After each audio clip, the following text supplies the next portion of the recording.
friends, welcome to Kali's Kitchen.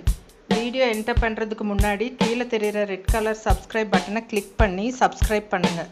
கூடவே சைடில் தெரிகிற பெல் ஐக்கானை கிளிக் பண்ணுங்கள். ஸோ ஹலோ ஃப்ரெண்ட்ஸ், இன்னைக்கு காலிஸ் கிச்சனில் நம்ம பார்க்க போகிற ஐட்டம் மேங்கோ ஸ்மூத்தி. அதுக்கு தேவையான இன்க்ரீடியன்ஸ் வந்து இப்போ 2 மாம்பழம் தோல் எடுத்து நான் கட் பண்ணி வச்சுருக்கேன். அப்புறம் சுகர் பவுடர் பண்ணி வச்சுருக்கேன், தயிர், க்ரஷ்ட் ஐஸ் க்யூப்ஸ், பால், அப்புறம் அடிக்கிறப்ப கொஞ்சம் ஏலக்காய் தூள் போட்டுக்கோங்க. இப்போ பார்க்கலாம். இப்போ மிக்சியில் எல்லாத்தையும் போட்டுக்கலாம். மாம்பழம் போட்டுக்கலாம் ஃபர்ஸ்ட்டு.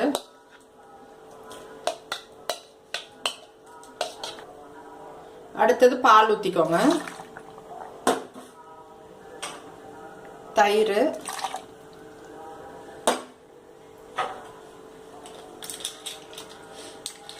ஐஸ் கியூப்ஸ் கொஞ்சம் போட்டுக்கோங்க.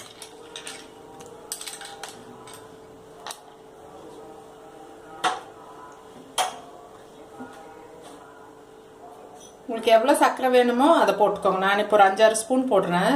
2, உங்களுக்கு வேணும்னா இன்னும் கொஞ்சம் அதிகமாக கூட போட்டுக்கலாம். ஒரு பிஞ்ச் ஏலக்காய் தூள் போட்டுக்கோங்க. இதை மூடி மிக்சியில் அடிச்சிடலாம். இப்போ மிக்சியில் போட்டதை அடிச்சுக்கலாம்.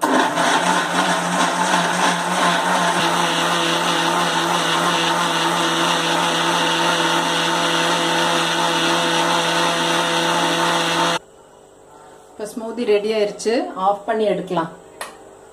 இப்போ ஓப்பன் பண்ணி கிளாஸ்ல சர்வ் பண்ணலாம்.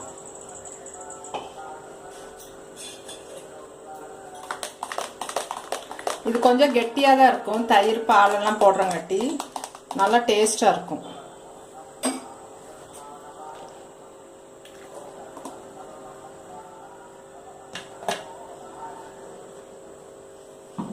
ஸ்மூதி ரெடி ஆயிடுச்சு. டிஸ்பிளேல இப்போ பார்க்குறீங்க. உங்களுக்கெல்லாம் பிடிச்சிருக்குன்னு நினைக்கிறேன். குட்டீஸ்க்கெல்லாம் இந்த ட்ரிங்க் ரொம்ப பிடிக்கும். சம்மர் சீசனுக்கு ஆப்டான ஒரு ட்ரிங்க். செஞ்சு பாருங்கள். ஃப்ரெண்ட்ஸ் கூட எல்லாம் ஷேர் பண்ணிக்கோங்க. சப்ஸ்கிரைப் பண்ணுங்கள். அடுத்த வீடியோவில் உங்களை மீட் பண்ணுறேன். தேங்க்யூ.